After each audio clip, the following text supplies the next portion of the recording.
पहला पाठ न्यायकर्ताओं 6 वचन 11 से 24। प्रभु का दूत आया और ओफ्रा के बलूत वृक्ष के नीचे बैठ गया। ये वृक्ष अबीएजेर वंशी योआश का था। योआश का पुत्र गिदोन इसलिए अंगूर पेरने के कोल्हू में गेहूं दाम रहा था कि वह उसे मिद्यानियों से छिपा कर रखे। प्रभु का दूत उसे दिखाई दिया और बोला, वीर योद्धा, प्रभु तुम्हारे साथ है। गिदोन ने उत्तर दिया, क्षमा करें महोदय, यदि प्रभु हमारे साथ हैं, तो ये सब हम पर क्यों बीती?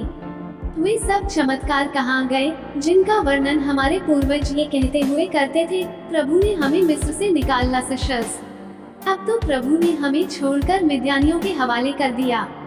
प्रभु ने उसे संबोधित करते हुए कहा, तुम मिद्यानियों से युद्ध करने जाओ। तुम अपनी शक्ति के बल पर इस्राएल को उनके हाथ से बचा सकते हो। मैं ही तुमको भेज रहा हूँ। गिदोन ने उत्तर दिया, क्षमा करें महोदय, मैं इस्राएल को कैसे बचा सकता हूँ? मेरा कुल मनसे में सबसे दरिद्र है और मैं अपने पिता के घराने में सबसे छोटा हूँ। किंतु प्रभु ने कहा, मैं तुम्हारे साथ रहूँगा। तुम मिद्यानियों को पराजित करोगे, मानो वे एक ही आदमी हूँ। गिदोन ने निवेदन किया, यदि मुझ पर आपकी कृपा दृष्टि हो, तो मुझे एक ऐसा चिन्ह दीजिए जिससे मैं जान सकूं कि आप ही मुझसे बोल रहे हैं। आप कृपया यहाँ से तब तक न जाएं, जब तक मैं आपके पास न लौट आऊं। मैं अपना चढ़ावा लेकर आऊंगा और आपके सामने रखूंगा। उसने उत्तर दिया, मैं तुम्हारे लौटने तक यहाँ रहूंगा। गिदोन ने जाकर बकरी का एक बच्चा पकाया और आधा मन मैदे की वे खमीर रोटियां बनाई। उसने एक टोकरी में मांस रखा और एक पात्र में शोरबा उंडेला। फिर उसने इन्हें ले जाकर बलूत के नीचे स्वर्गदूत के सामने रख दिया। प्रभु के दूत ने उससे कहा, मांस और रोटियां वहां चट्टान पर रखो और उन पर शोरबा उंडेल दो। उसने यही किया। तब प्रभु के दूत ने अपने हाथ का डंडा बढ़ाकर उसके सिरे से मांस और बेखमीर रोटियों को स्पर्श किया। इस पर चट्टान से आग निकली, जिसने मांस और बेखमीर रोटियों को भस्म कर दिया और प्रभु का दूत गिदोन की आंख से ओझल हो गया। तब गिदोन समझ गया कि वो प्रभु का दूत था और उसने कहा, हाय प्रभु ईश्वर, मैंने प्रभु के दूत को आमने सामने देखा है। किंतु प्रभु ने उसे आश्वासन दिया, तुम्हें शांति मिले, मत डरो, तुम नहीं मरोगे। गिदोन ने वहाँ प्रभु के लिए एक वेदी बनाई और उसका नाम प्रभु शांति रखा। वह अबीएजेर के वंशजों के ओफ्रा में आज तक विद्यमान है। सुसमाचार संत मत्ती 19 वचन 23 से 30। तब ईसा ने अपने शिष्यों से कहा, मैं तुम लोगों से यह कहता हूँ, धनी के लिए स्वर्ग के राज्य में प्रवेश करना कठिन होगा।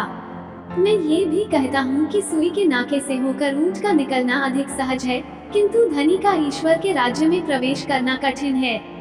ये सुनकर शिष्य बहुत अधिक विस्मित हो गए और बोले, तो फिर कौन बच सकता है?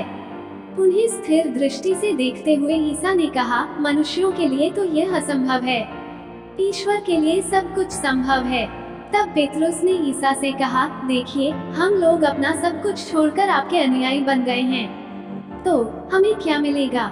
ईसा ने अपने शिष्यों से कहा, मैं तुम अपने अनुयायियों से यह कहता हूँ, मानव पुत्र जब पुनरुत्थान में अपने महिमा में सिंहासन पर विराजमान होगा, तब तुम लोग भी 12 सिंहासनों पर बैठकर इस्राएल के 12 वंशों का न्याय करोगे। और जिसने मेरे लिए घर, भाई बहनों, माता पिता, पत्नी, बाल बच्चों अथवा खेतों को छोड़ दिया है, वो 100 गुना पाएगा और अनंत जीवन का अधिकारी होगा। बहुत से लोग जो अगले हैं पिछले हो जाएंगे और जो पिछले हैं अगले हो जाएंगे। मनन चिंतन। मनुष्य के लिए तो यह असंभव है, ईश्वर के लिए सब कुछ संभव है। मनुष्यों का इस संसार में रहते हुए पापों से अपने आप को बचाए रखना आसान नहीं है। मनुष्य कितना भी कोशिश कर ले, परंतु वह पाप में गिर ही जाता है। हम अक्सर चाहते हैं कि भला सोचें और भला कार्य करें, परंतु हम हर बार गिर जाते हैं, क्योंकि ये हमारे दुर्बल शरीर के लिए असंभव है। हम अपने जीवन में पवित्रता का जीवन, ईश्वर के अनुसार जीवन अपनी शक्ति, कला, ज्ञान, बुद्धि से नहीं, परंतु केवल और केवल ईश्वर की सहायता और सामर्थ्य से जी सकते हैं, क्योंकि ईश्वर के लिए सब कुछ संभव है। हम ईश्वर के अनुसार जीवन जीने के लिए निरंतर ईश्वर से सहायता मांगे। आमीन।